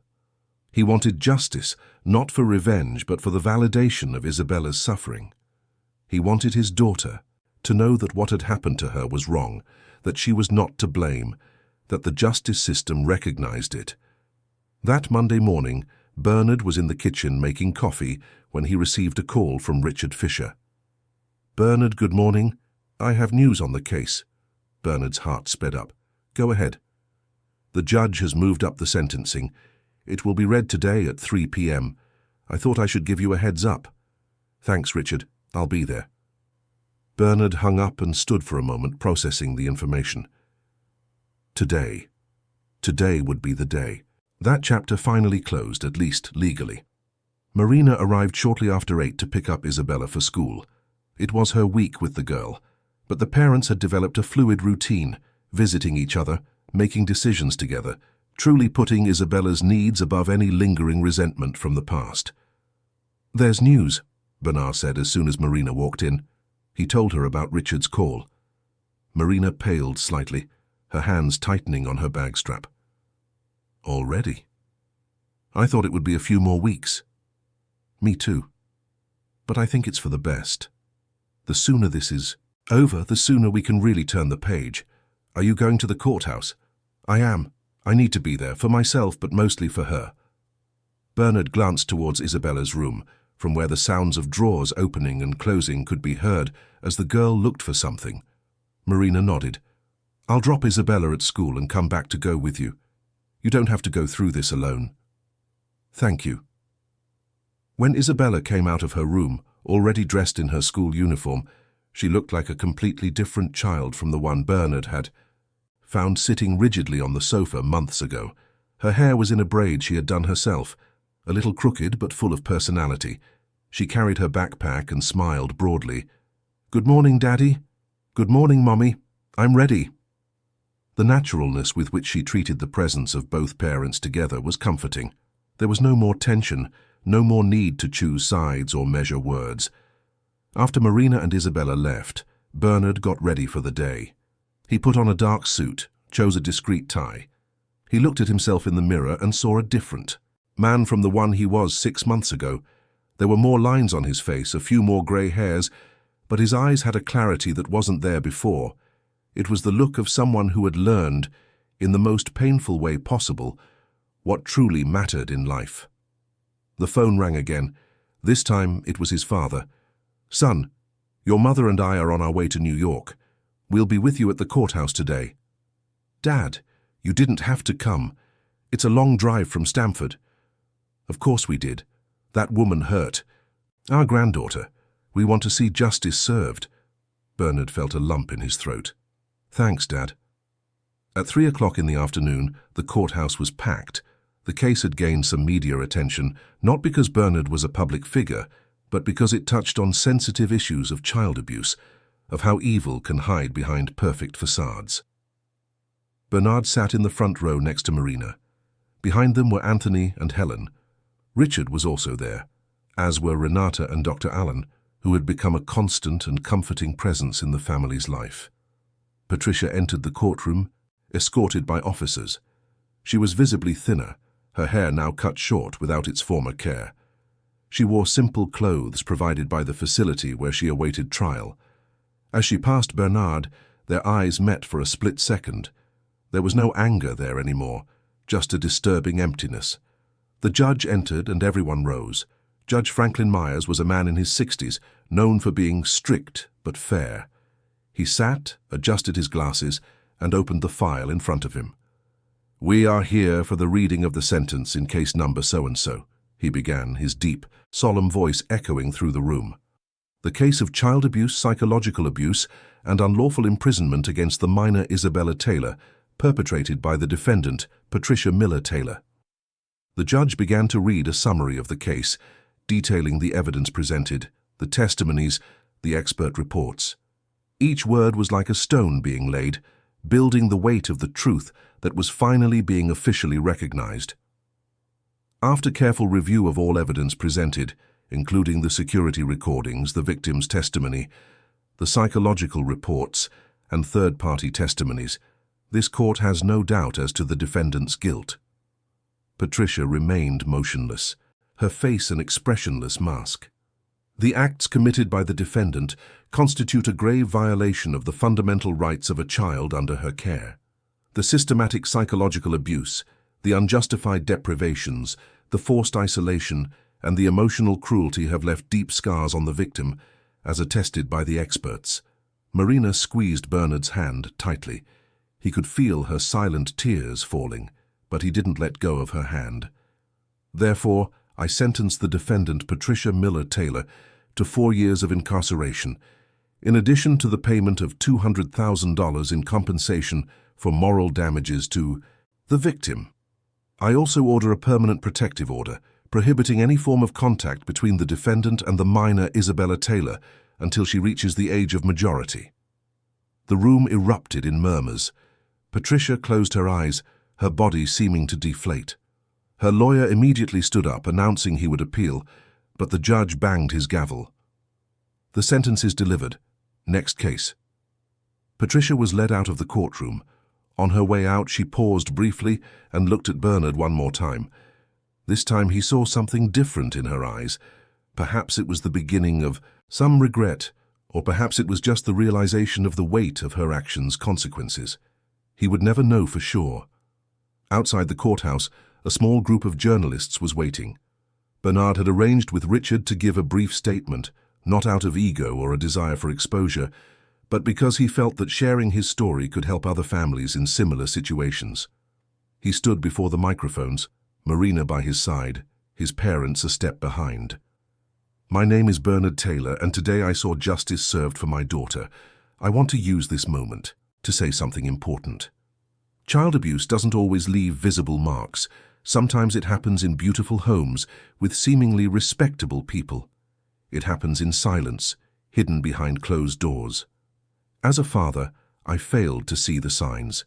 I was blinded by misplaced trust, by my own ego, by the belief that I had everything under control.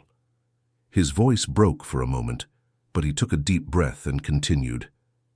If there's one lesson I've learned in this painful process, it's this. Listen to your children. Not just the words they say, but the silences, the gestures, the non-verbalized fears. My daughter tried to ask for help in many ways, and I wasn't paying enough attention. Fortunately, she had other people in her life who taught her alternative ways to communicate danger. And when I finally understood her call for help, I acted. He looked directly at the main camera. If you are a child going through something similar, know that it is not your fault. Know that there are adults who will listen to you, who will protect you. Find a way to ask for help. And if you are a parent, a teacher, a family member, be vigilant. That child who is too quiet, too obedient, might be silently crying for help. Marina also wanted to speak. Her voice came out firm, despite her tears. As a mother, I lived the nightmare of knowing something was wrong, but not being able to prove it. Of being dismissed as paranoid or jealous. Trust your instincts. If something feels wrong, it probably is wrong. Don't be afraid to insist, to investigate, to cause discomfort if necessary. A child's well-being is worth more than any social convenience. After the statements, the family gathered at a nearby restaurant. No one had much of an appetite, but they needed to be together, to collectively process what had happened. How do you think Isabella will react to the news? Helen asked. Bernard thought carefully before answering. I think it will be a relief for her. Not because she wants to see Patricia suffer, but because it's a confirmation that what she went through was real, it was wrong, and it was taken seriously. Does Dr. Allen know about the verdict yet? Marina asked. Yes, I sent her a message. We have a session tomorrow to talk with Isabella about all of this. That evening, when Marina picked Isabella up from school, the girl immediately noticed that something had changed. Her parents were different. There was a lightness in the air that hadn't been there before. Did something happen? She asked as they had dinner. Bernard and Marina exchanged a look. They had agreed to tell her the truth in a way that was appropriate for her age. Yes, something did happen, my flower, Bernard began. Today, the judge made a decision about Aunt Patricia. Isabella stopped eating, her eyes wide. And what did he say? He said that what she did to you was very wrong. And because of that, she will have to face a consequence. She won't be able to come near you ever again. Isabella processed this information in silence for a few seconds. Never, ever again. Never again. You are completely safe. The girl nodded slowly, and then, to her parents' surprise, she smiled. It was a small, cautious smile, but it was real. Good, because I don't want to be afraid anymore. And you don't have to be, Marina said, hugging her daughter. Never again. That night, Isabella slept peacefully for the first time in a long time. There were no nightmares, no waking up scared in the middle of the night. It was as if some invisible weight had finally been lifted from her small shoulders. The next morning, during the session with Dr. Allen, Isabella spoke openly about how she felt. She expressed relief, but also a confusion that was understandable for a child her age. I know what she did was bad, Isabella said, distractedly playing with a doll. But sometimes I wonder why she was mean to me. Did I do something wrong? Beatrice knelt beside the girl, looking directly into her eyes. Isabella, I want you to understand something very important. Nothing you did or didn't do caused Patricia's behavior. Adults who hurt children have their own problems, problems that have nothing to do with the children. You did nothing wrong. You were and are a wonderful girl. But what if I had been more obedient, quieter? You were already too obedient and quiet, sweetie. Children are supposed to make noise, to play, to sometimes make a mess and make mistakes. It's part of being a kid. Patricia wanted something that wasn't fair to expect from you. She wanted you to be a perfect little robot, and people aren't robots. Isabella thought about this, nodding her head slowly. I think I understand. And there's something else important, Beatrice continued. You were very brave. You found a way to ask for help when you couldn't use words. That's incredible. It was Grandpa who taught me. Then your grandpa is very wise, and you were very smart to remember the code at the right moment. In the months that followed, the family's life found a new rhythm. Bernard never fully returned to his previous frantic routine. He stuck to his decision to work less, delegating more responsibilities and prioritizing being present in Isabella's life. He discovered he could be professionally successful without completely sacrificing his personal life. Marina also flourished in this new arrangement. Her art gained new depths, influenced by the emotional journey she had been through. She began a series of paintings about resilience, about the strength of children, about the importance of listening to the silences. The series was a success, with several pieces being sold to important collectors. Isabella continued her sessions with Dr. Allen, but with reduced frequency. The progress was evident. She had made new friends at school, participated in extracurricular activities, and had returned to being the vibrant, curious child she had always been by nature. There were, of course, difficult moments. There were days when the trauma resurfaced in unexpected ways. Once, during a school play, Isabella had a panic attack on stage because the teacher raised her voice to give an instruction. For her, it instantly transported her back to the moments with Patricia, but Bernard and Marina were there. They always would be, and with patience, love, and the right professional support, they helped Isabella process each episode, to understand that flashbacks were normal, that healing was not linear. Anthony continued to be a constant and comforting presence in his granddaughter's life. He visited her regularly, and they always set aside special time just for them. The bond between grandfather and granddaughter grew even stronger, based not only on love but also on the mutual respect of two people who had shared a secret that saved a life. On one of these visits, almost a year after the sentencing, Anthony and Isabella were at the park, sitting on a bench watching other children play. "Grandpa," Isabella said suddenly, "can I ask you a question?" "Of course, my little one, you can ask any question. Why did you teach me that code? Did you know I was going to need it?" Anthony was silent for a moment, choosing his words carefully. "I didn't know you were going to need it. Not in that way. But I've learned in life that it's always good to have survival tools, ways to ask for help when the usual way doesn't work. I taught you because I love you, and I want you to always be safe in any situation." And it worked. It saved me. You saved yourself, my little soldier. The code was just a tool. The courage to use it came from within you.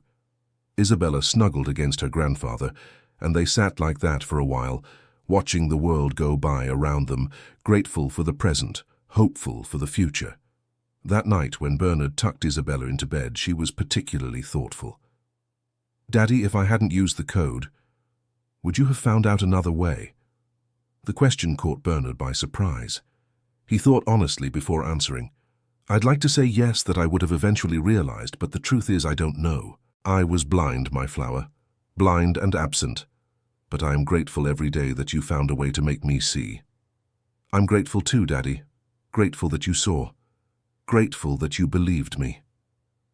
Bernard kissed his daughter's forehead, feeling tears burn his eyes. "I will always believe you, Isabella. I will always be here to listen to you, to see you, to protect you. That I promise." When he left the room, Bernard found Marina in the living room, wrapped in a blanket on the sofa, drinking tea. "Is she okay?" Marina asked. "She is. More than okay. She's incredible considering everything she's been through." "We did it, Bernard. We got our girl back." "We did," he agreed, sitting down beside her. "And we'll keep doing it, one day at a time." Outside, the city of New York continued to pulse with life, millions of stories unfolding simultaneously, some happy, some tragic. But in that Greenwich Village apartment, a story of survival, of courage, and of unconditional love was being written. And every chapter that followed would be better than the last, because now they knew what truly mattered. They knew that family wasn't about perfection, but about being present, about listening not just with the ears but with the heart, about protecting the most vulnerable, even when it meant admitting one's own mistakes and failures. 2 years had passed since that day at the courthouse. Isabella was 9 years old now, in the 4th grade. It was a sunny October morning, and New York was celebrating the arrival of spring. The cherry blossoms adorned the streets with their pink flowers, and there was a sense of renewal in the air. Bernard was in the apartment kitchen making pancakes for breakfast.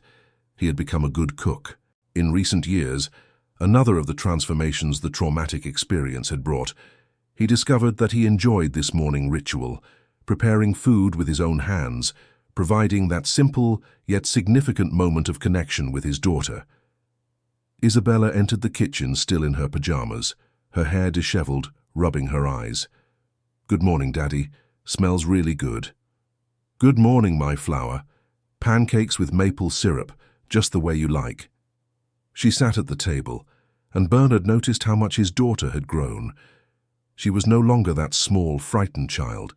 She was turning into a confident pre-teen, full of opinions and dreams. She was taking acting classes, had discovered a passion for writing stories, and had a solid group of friends at school. The scars of the trauma were still there, and probably always would be in some form. Isabella still had occasional nightmares, still avoided certain behaviors she subconsciously associated with the time with Patricia. But she had learned to deal with these scars, not to let them define who she was. "Daddy, can I ask you a question?" Isabella said as she generously poured syrup over her pancakes. "Always." "Did you ever find out what happened to Aunt Patricia after she went to prison?"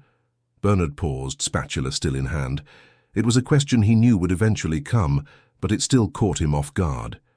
He sat down at the table, facing his daughter with honesty. "I heard a few things, yes.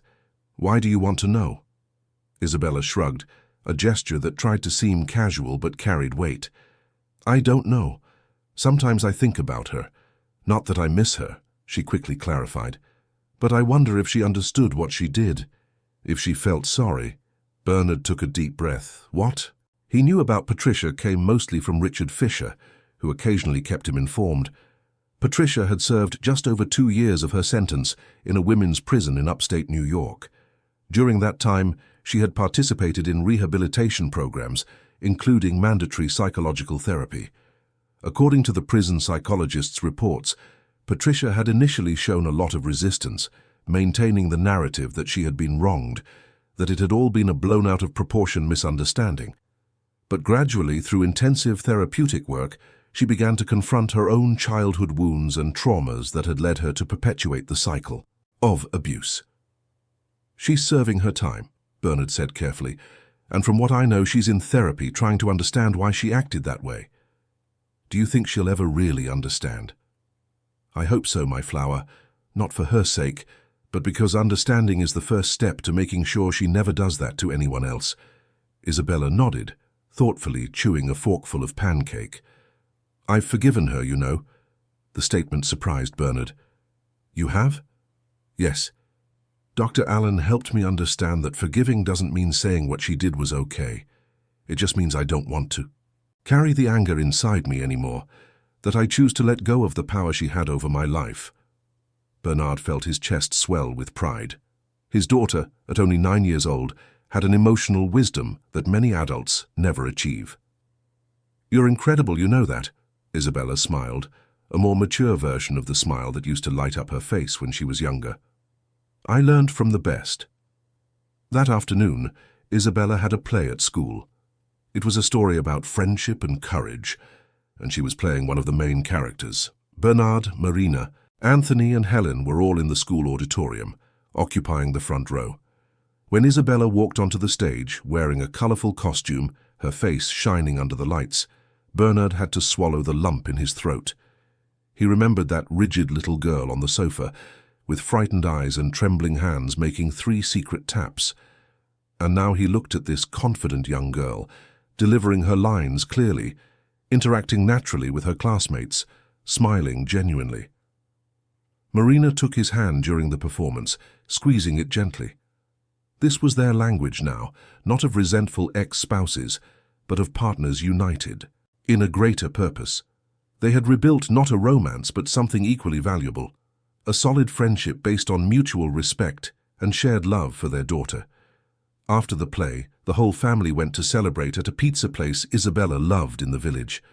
The girl was euphoric, recounting every detail of the performance, imitating her classmates, laughing loudly without inhibition. "Grandpa, did you see when I almost tripped in the second act?" Isabella asked, her eyes sparkling with amusement. "I did, but you recovered so well that no one else noticed. You were very professional," Anthony replied, pride evident in every word. "The teacher said I have a talent for acting, that I should continue with theatre." "And do you want to continue?" Marina asked. "I do. I like pretending to be other people, telling stories. It's fun." "Then we'll continue," Bernard said. "And who knows, maybe one day you'll become a great actress." "Or a writer," Isabella pondered. "I also really like to write. I've been writing stories about brave girls who save the world."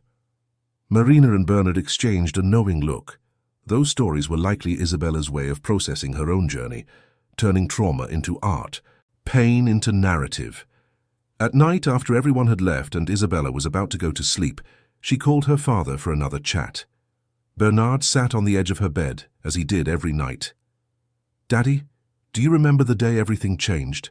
When you finally saw the code?" "How could I forget? Sometimes I think about what would have happened if you hadn't seen it. If I had given up trying. But you didn't give up. And I saw. That's what happened. And that's what matters." Isabella was silent for a moment.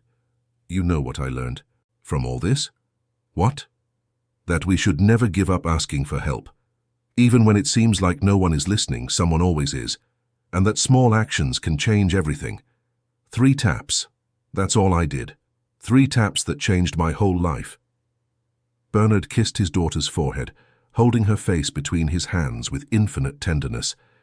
"And I learned that work, money, success, none of it means anything if we're not paying attention to the people we love. You taught me to see what really matters. We learned together then. We learned." A few days later, Bernard received an unexpected email. It was from Renata Campbell, the social worker who had followed the case from the beginning. She was inviting him to be a speaker at a seminar on child protection happening the following month, organized by CPS and the Department of Social Services. Bernard hesitated at first. He wasn't one to seek the spotlight, and speaking publicly about that painful period would be emotionally challenging. But then he thought of how many children might be living in similar situations at that very moment. How many parents might be blind as he had been. If his story could save a single child, it was worth it. He accepted the invitation. The seminar took place in a city hall auditorium, packed with social workers, educators, psychologists, and other interested parties. Bernard was nervous as he waited for his turn to speak, but when he finally took the stage and looked out at the audience, something in him calmed. He began by telling his story from the beginning. He spoke about his marriage to Patricia, about how she had seemed perfect, about how he was gradually blinded by trust. He described the signs he missed, the red flags he ignored, Marina's concerns he dismissed.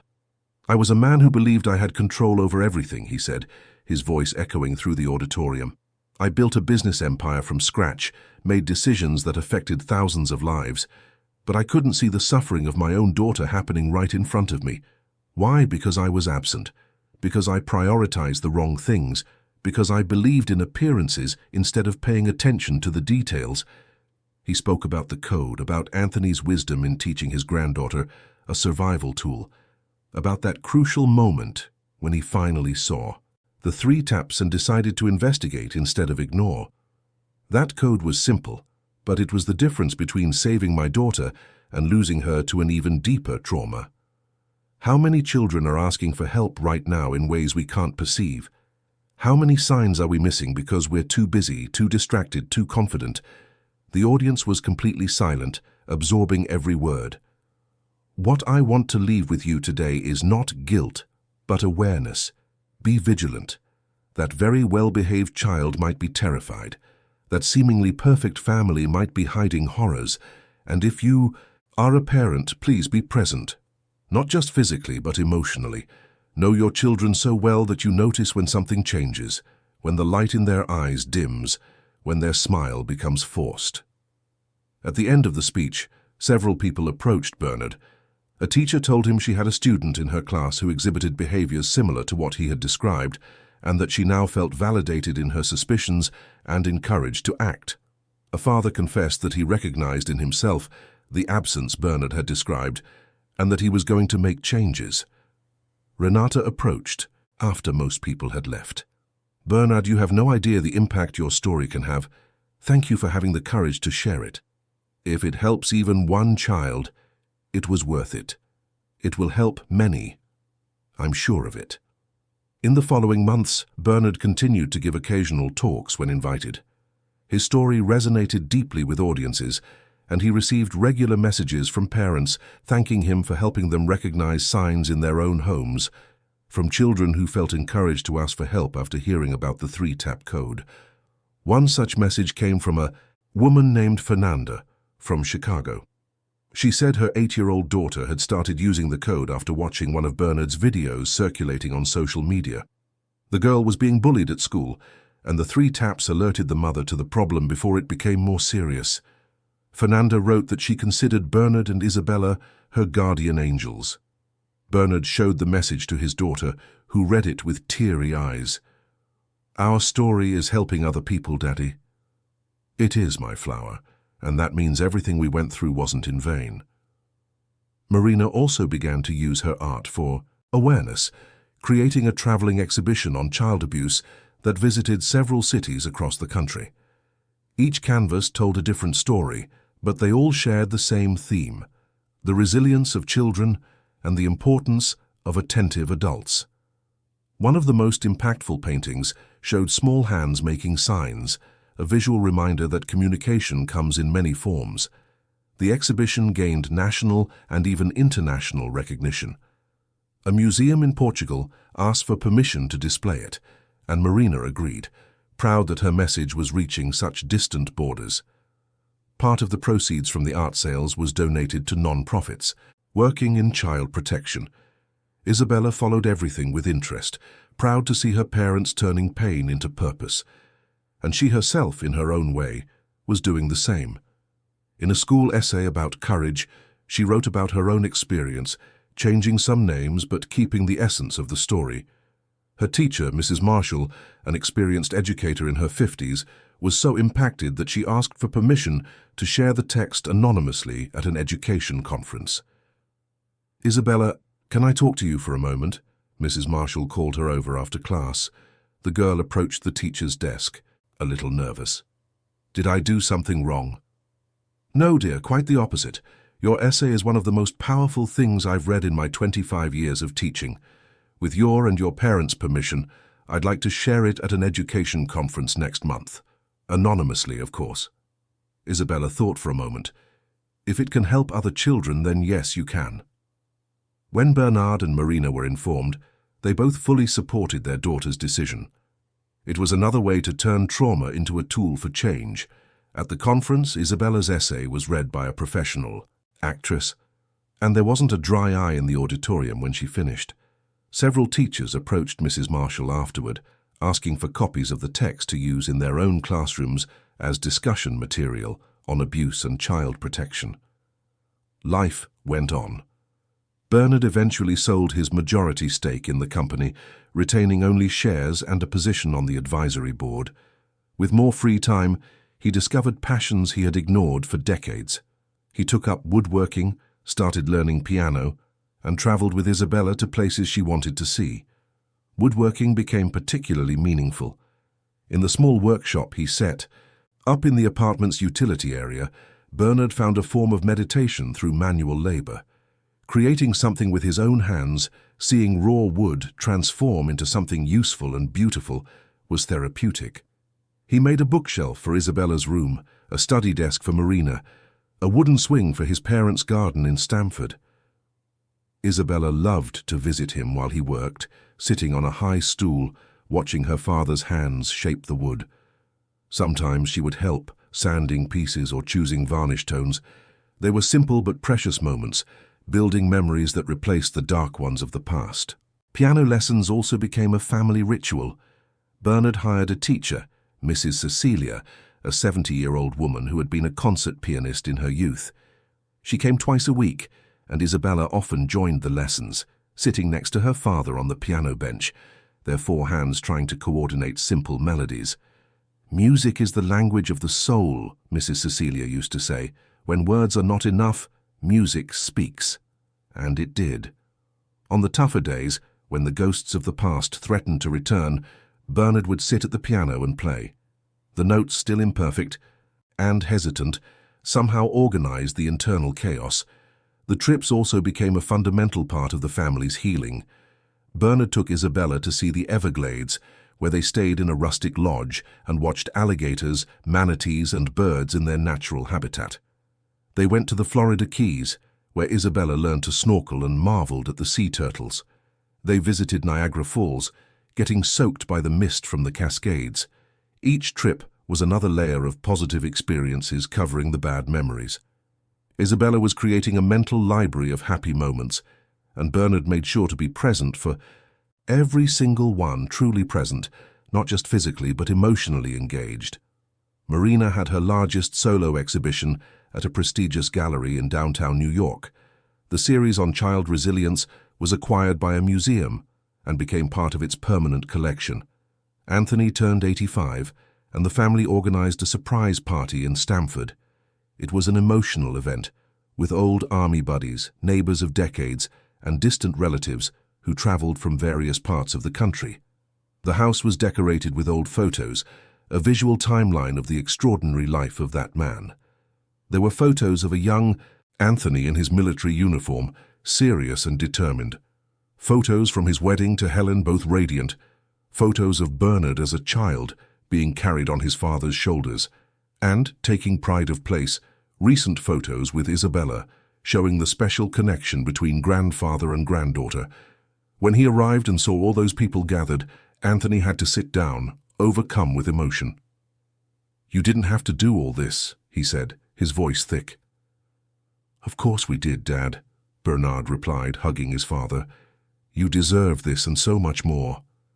The party lasted all afternoon. There was a barbecue, as tradition dictated, with Anthony insisting on staying near the grill giving instructions, even though others were actually handling the cooking. There was live music, with a jazz trio playing the birthday man's favorite tunes. There was dancing, laughter, stories being told and retold. Isabella was at the center of it all, mingling with the guests with a confidence she wouldn't have had a few years ago. She helped serve desserts, chatted animatedly with her cousins, and took pictures with a disposable camera she had been given especially for the occasion. When it was time to blow out the candles, on the cake, surrounded by children, grandchildren, and friends, Anthony stood up to make a brief speech. His hands trembled slightly, not from nerves, but from the toll of his age, but his voice came out strong and clear. "I've lived many years, seen many things, good and bad. I fought in wars, built businesses, raised a family. But I can say with certainty that my greatest pride is not the medals I won in the army or the businesses I helped build. My greatest pride is this family." He paused, his eyes scanning the gathered faces. "And especially my granddaughter Isabella, who taught me that true courage is not the absence of fear, but acting in spite of it. She taught me that sometimes the lessons we pass on, without knowing when or if they'll be needed, can save lives. That code I taught her was just old war knowledge, but in her hands it became a tool for survival, and that is a legacy no money can buy." The emotion was palpable. Several people were openly crying. Isabella, sitting between her parents with teary eyes, got up and ran to hug her grandfather. The two of them stayed like that for long seconds, an embrace that communicated more than words ever could. "I love you, Grandpa," Isabella whispered, "and I love you, my brave little soldier, more than you'll ever know." A year later, when Isabella turned 10, she made an unusual request. She wanted to visit the Child Protective Services office and meet the people who worked there. She wanted to better understand the system that had helped her. Renata personally gave her the guided tour. She showed Isabella the facilities, explained how they received reports, how they investigated cases, how they worked to protect vulnerable children. "Do you save a lot of children?" Isabella asked. "We try to save all the ones we can," Renata replied, But sometimes we need the children themselves to help us, like you did. There has to be the courage to ask for help. What if the child is too scared? That's why it's so important for the adults around them to be vigilant. Parents, teachers, neighbors. Everyone can be that adult who makes a difference. As they were leaving the building, Isabella turned to Renata. One day when I grow up, I want to work here. I want to help kids like you helped me. Renata smiled, her eyes shining with emotion. It would be an honor to have you on the team. And you know what? I think you'd be amazing at this job. That night at home, Isabella wrote in her diary, a habit Dr. Allen had encouraged her to develop as a therapeutic tool. Dear Diary, she wrote in her rounded handwriting. Today, I figured out what I want to be when I grow up. I want to help children. I want to be the person who listens when everyone else is deaf, who sees when everyone else is blind.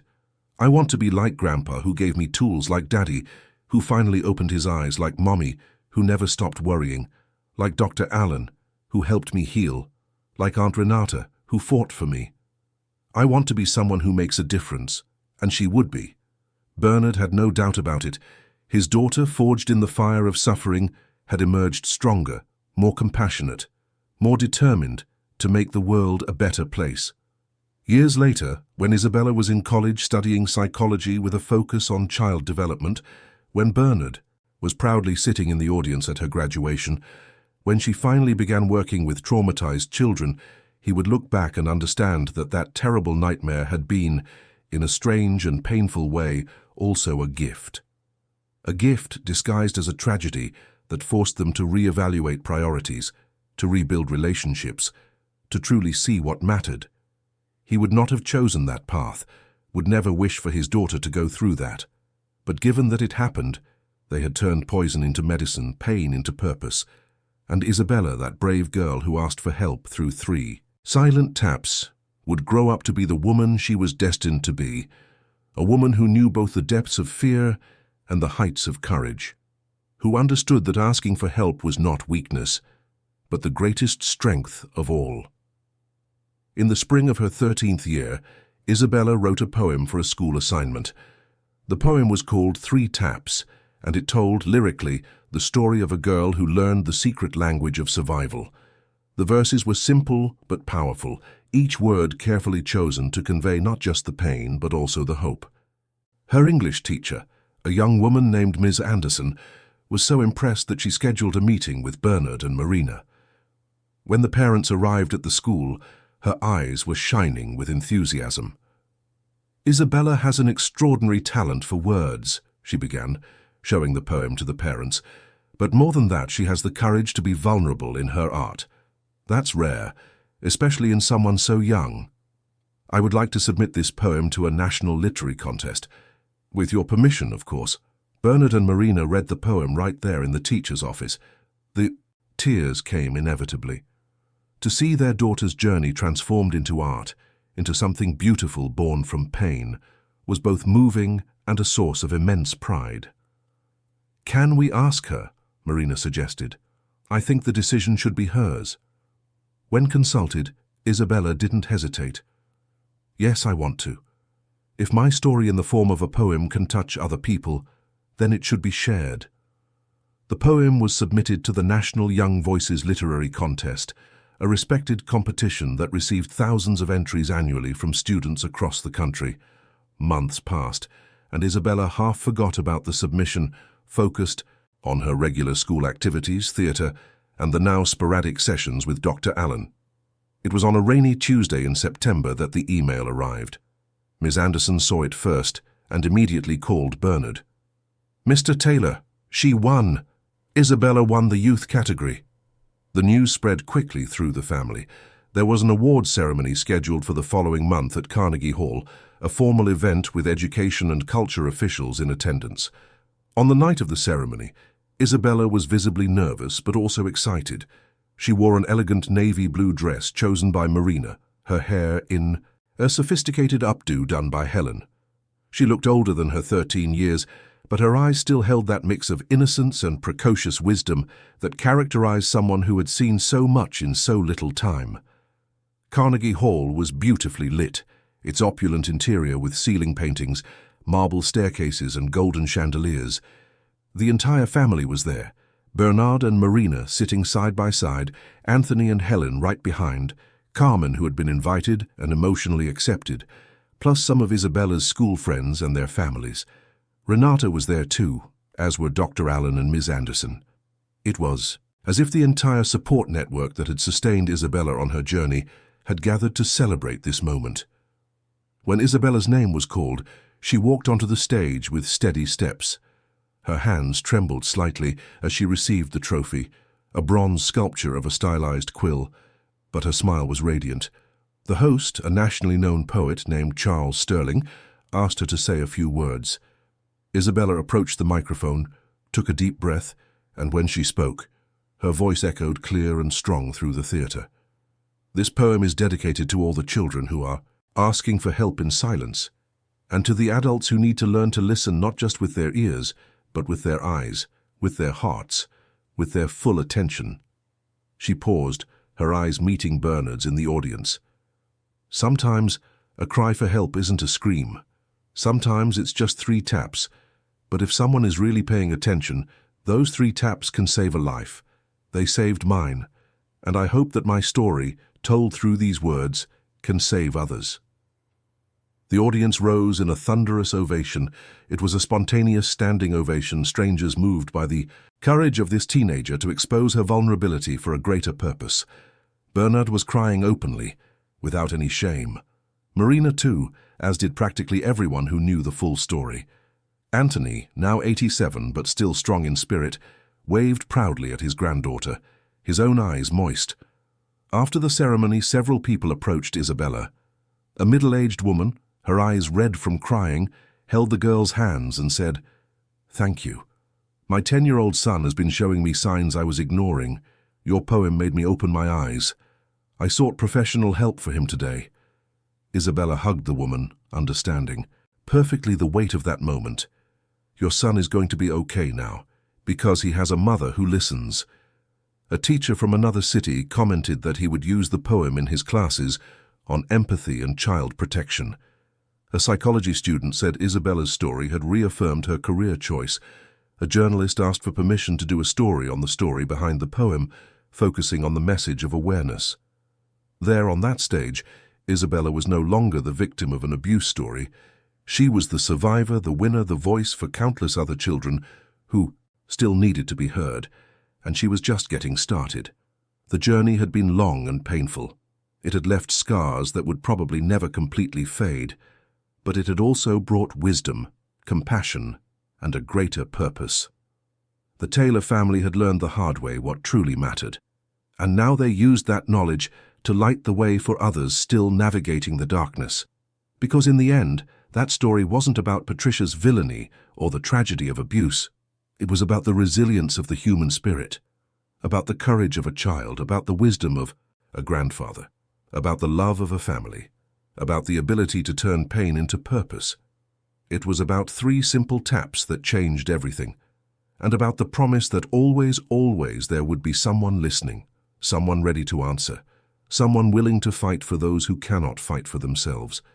And Isabella, now and forever, would be that voice that refused to be silenced, that heart that refused to harden, that light that shone not in spite of the darkness she had known, but because of it.